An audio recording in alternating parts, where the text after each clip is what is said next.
the first line next to Ferrari, I just wrote "Welcome to pain." It's been pain, hasn't it? Australia. You Yeah, didn't watch Australia, did you? So you missed the conundrum. So I watched the first half and then I fell asleep. yeah, which is the right move, the absolute right move.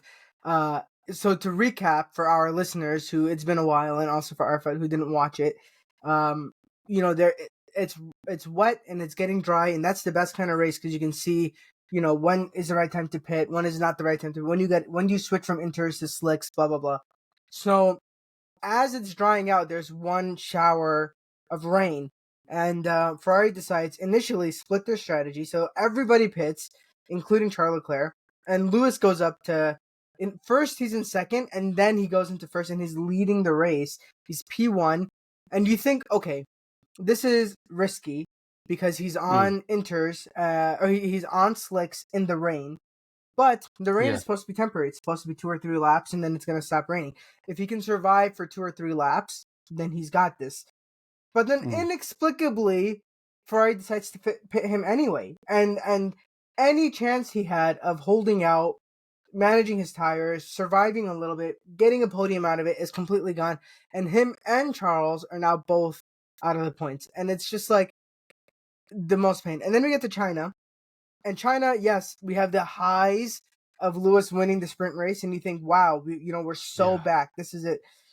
This is the best. And then you get to the lows of disqualification based off of a technicality, and it's like back to again the board being toothed, and that was the reason that him and Charles were disqualified in Austin a couple years ago. And you're back to like what is happening. But that I don't think you can really blame on Lewis, who basically qualified and stayed where he qualified in that race. Maybe I think he made up one spot. And then coming to Japan, he makes up the one spot. He overtakes Isaac Hadjar. And then, the top 6, 7 don't really move from where they are. And he's just stuck there. So I don't know if it's a fair assessment of him in Ferrari mm, because the races we've had so far have been difficult to overtaken. Australia, China. You see when he won in China, nobody could overtake. Nobody did overtake. It was yeah, just him in yeah. China. He just led every lap. So I feel like if this is the season so far, then it's not going to be good for Lewis because doesn't have his qualifying form down, and we'll just have to watch him get comfortable with the team. But if we have races where we can overtake, I think maybe we have a shot. What do you think? I think the bit that should help us keep positive is that in Japan he had a compromise setup. He had the car higher up than he wanted because they were worried about having the plank error again. He's also spoke about, we've identified a part in the car that's not working as it should be. We're going to get that fixed. That's probably going to give us a 10th. So, and like, whenever people talk about, oh, he's struggling or this or that, he's like, no, it's rubbish. Like, it's all part of just learning a new team and stuff. So I'm like, yeah, do you know what? I think things need time. Things will improve. My next question is, what realistically should our expectations be for anyone who moves to a new team? Because, like in the olden So days, Lewis, Lewis when used he to moved to say, Mercedes, "Yeah, he won one race that year.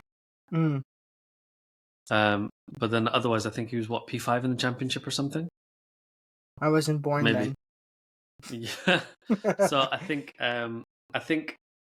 for Lewis to get one win this year is what Mm. we mark as Well, success. he got it. If you count the sprint race, he If you got count the it. sprint, yeah, it's debatable, isn't it? Before Lewis ever getting that, I was like, sprint is pointless, sprint is stupid. Since Lewis won, I'm like, sprint is actually, if you think about it, more important than a Grand Prix. Yeah, of course. Well, um, so he used to say that he would have 1 year to learn the car, 1 year to win the championship. He'd say that referring to F4, Formula 4, or GP4, whatever it's called, and then Yeah, GP3. And then he said when he got the yeah, GP2, he had to win it the same year. So I feel like you need a year to learn it, but I just don't yeah, know what learning it means. Do we want him to finish with Charles? I mean, so far, really, he's finished, except for Japan, he's pretty much finished with Charles everywhere. Like, yeah, him and Charles are together. In Japan, Charles qualified ahead of the Mercedes, so the Mercedes split them. But like still, it wasn't like he was massively off. He's not like P18 and Charles is P. So it's not like he's super I think far a off. respectable finish to the year Mhm. is that the points ratio between the two drivers, whichever way it is like 50 something to one driver, 40 something to another. Mhm. Like Yeah, close. 52, 48, Yeah. something like that, where Yeah. they're pretty close to each other. I think Yeah. that's a respectable finish. I would not be upset if Charles beats Lewis this year. What do you think? Yeah.